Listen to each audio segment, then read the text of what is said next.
আচলতে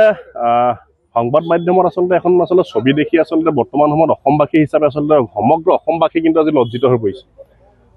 যিটো সম্পদ আচলতে আমি সংৰক্ষণৰ কাৰণে মাত পাতি আহিছোঁ যিটো সম্পদ আচলতে আমি সৌন্দৰ্য বৰ্ধনৰ কাৰণে মাত পাতি আহিছোঁ যিটো সম্পদ আমি বিজ্ঞানসন্মতভাৱে সংৰক্ষণ আৰু সৌন্দৰ্য বৰ্ধন কৰাৰ ক্ষেত্ৰত মাত পাতি আহিছোঁ আচলতে যিটো সম্পদ অসমবাসীৰ হৃদপিণ্ড আচলতে অসমীয়াৰ আৱেগ আৰু অসমীয়াৰ স্বাভিমান জড়িত হৈ আছে 600 বছৰ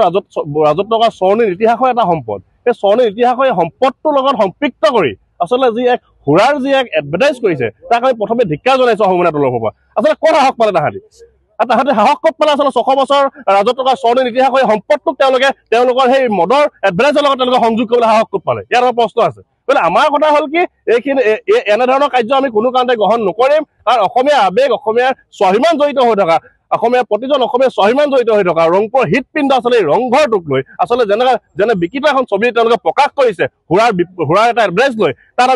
আমাক ক'বলগীয়া আছে আৰু আহোমনাথ আমি আমাৰ স্থিতি এটাই কথা কৈছোঁ কিন্তু এনেধৰণৰ এই সময়তে যদি আচলতে উচিত ব্যৱস্থা এই যিটো কোম্পানী আছে এই যিটো হুৰাৰ কোম্পানী এই কোম্পানীটোৰ বিৰুদ্ধে যদি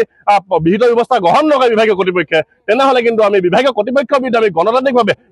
কঠোৰ আমি আন্দোলন কৰিবলৈ বাধ্য হ'ম প্ৰথম কথা এছিয়াৰ প্ৰথমটো পেভিলিয়ন যাক লৈ প্ৰতিগৰাকী অসমীয়াৰ লগতে ভাৰতবৰ্ষ আমি গৰ্ব কৰোঁ তেনে এটা ঐতিহাসিক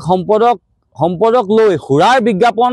প্ৰস্তুত কৰিবৰ কাৰণে ইমান দুঃসাহস ক'ত পালে আচলতে আমি এই হুৰা কোম্পানীটোলৈ আমি প্ৰশ্ন উত্থাপন কৰিছোঁ এইটো কোনো কাৰণতে প্ৰতিজন অসমীয়া সহজভাৱে মানি ল'ব পৰা বিষয় নহয় যিটো সময়ত আমি শিৱসাগৰবাসী ৰাইজে শিৱসাগৰখনৰ বিশ্ব ঐতিহ্যৰ ক্ষেত্ৰত স্বীকৃতি পোৱাৰ কাৰণে স্থান পোৱাৰ আশা প্ৰকাশ কৰিছোঁ তেনে সময়তে এই ঐতিহাসিক সম্পদটো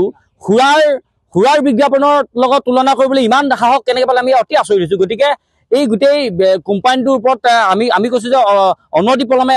ৰাইজে ইয়াৰ বিৰুদ্ধে প্ৰতিবাদ কৰিব লাগে আৰু ইয়াৰ সমান্তৰালকৈ গোচৰ ধৰিব লাগে আমি টাইমছ আটকে তাকে উত্থাপন কৰিছোঁ আৰু ইয়াৰ সমান্তৰালকৈ যদি অনতিপলমে এই হুৰাৰ কোম্পানীটোৱে যদি বিজ্ঞাপনৰ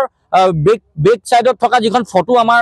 ঐতিহাসিক আমাৰ ৰংঘৰ ফটো দি ৰাখিছে এই ফটোখন তৎকালীনভাৱে যদি তেওঁলোকে আঁতৰাই তাৰ আমি ব্যৱস্থা গ্ৰহণ কৰিবৰ কাৰণে দাবী উত্থাপন কৰিছোঁ